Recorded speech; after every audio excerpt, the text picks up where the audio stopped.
Hello and welcome to the Irish Independence coverage of Euro 2024. My name's Seán O'Connor, dialing in from Dublin. Dan McDonnell, you're our man on the ground in Germany, and you took in England. England's 1-1 draw with Denmark this evening in Frankfurt. What did you make of the game? Yeah, no, I thought England were terrible. Really surprising, I have to say. I mean, I think, I suppose, like, with Irish eyes, we look at England in a funny way. You can't ever pretend to speak for everyone.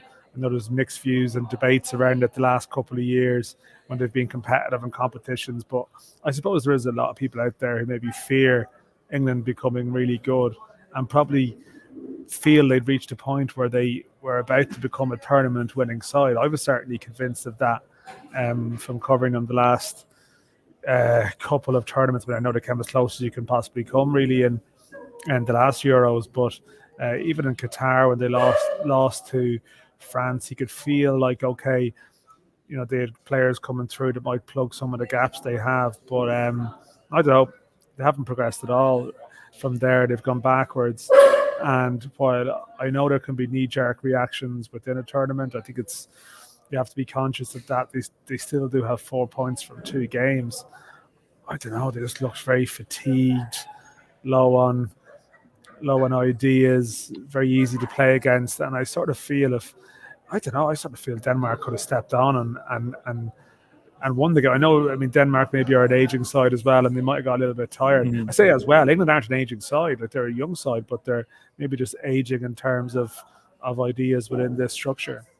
Just in terms of the English performance, like after that opening 1-0 win against Serbia, there was a lot of criticism, a lot of noise about, you know, the players, the selection, the shape, Gareth Southgate himself. And the feeling was going into this one to you know, silence the doubters and reduce that noise to some extent. But after that display against Denmark, the feeling is that noise is only going to increase in the next few days. Yeah, and I will say, in fairness to Southgate, I mean, you might think it could get very fraught afterwards, but you can tell.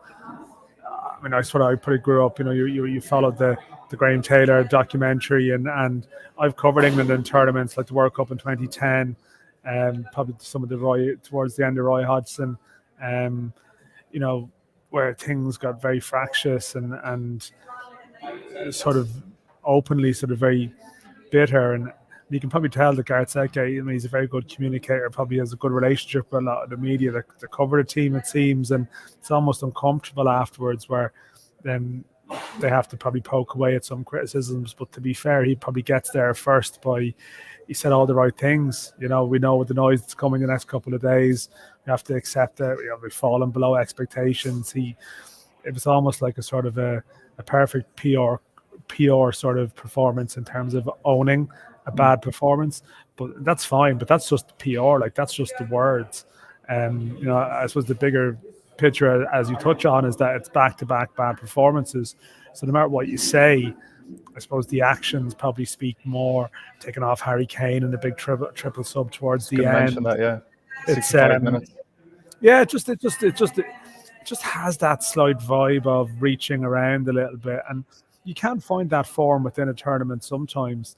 But you feel with top teams on occasion that you see this with France at times, like they're easing their way into the competition, whereas England are more paddling their way into it.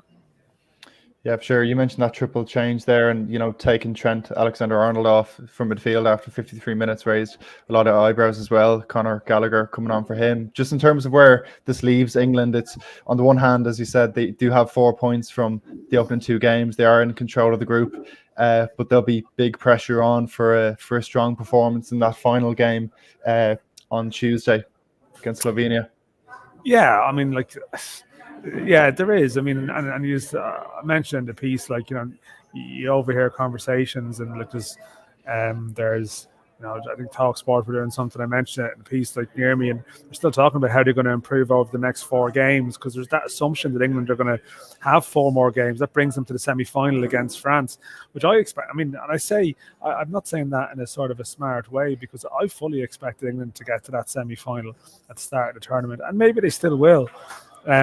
But it just feels more like Denmark have exposed a vulnerability there that other teams will get at. And even Southgate's coming out saying, if we didn't have Declan Rice, we'd be really in bother in midfield, which is the most blunt admission that the Trent thing is just trying to put a bandage on a wound, but it's not going to fix it over time. So, I think overall, and I appreciate this competition is unpredictable in terms of the permutations, and it can fall in different ways.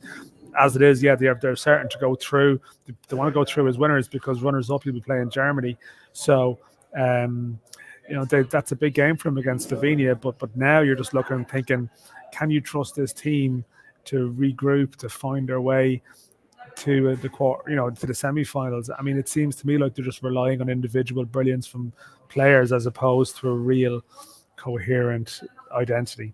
And Dan, just lastly, what was the mood like at full time? We heard some booing in Frankfurt. It wasn't clear what section of the fans that was coming from, and kind of, as you mentioned there, the players looked run off their feet. A few fell to the floor exhausted at full time. Just what was your sense of things from the England fans?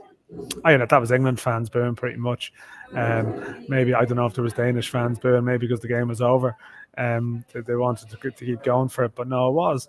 To be fair, the atmosphere was quite good at the game and around the game, and certainly before the game between the sets of fans and so on.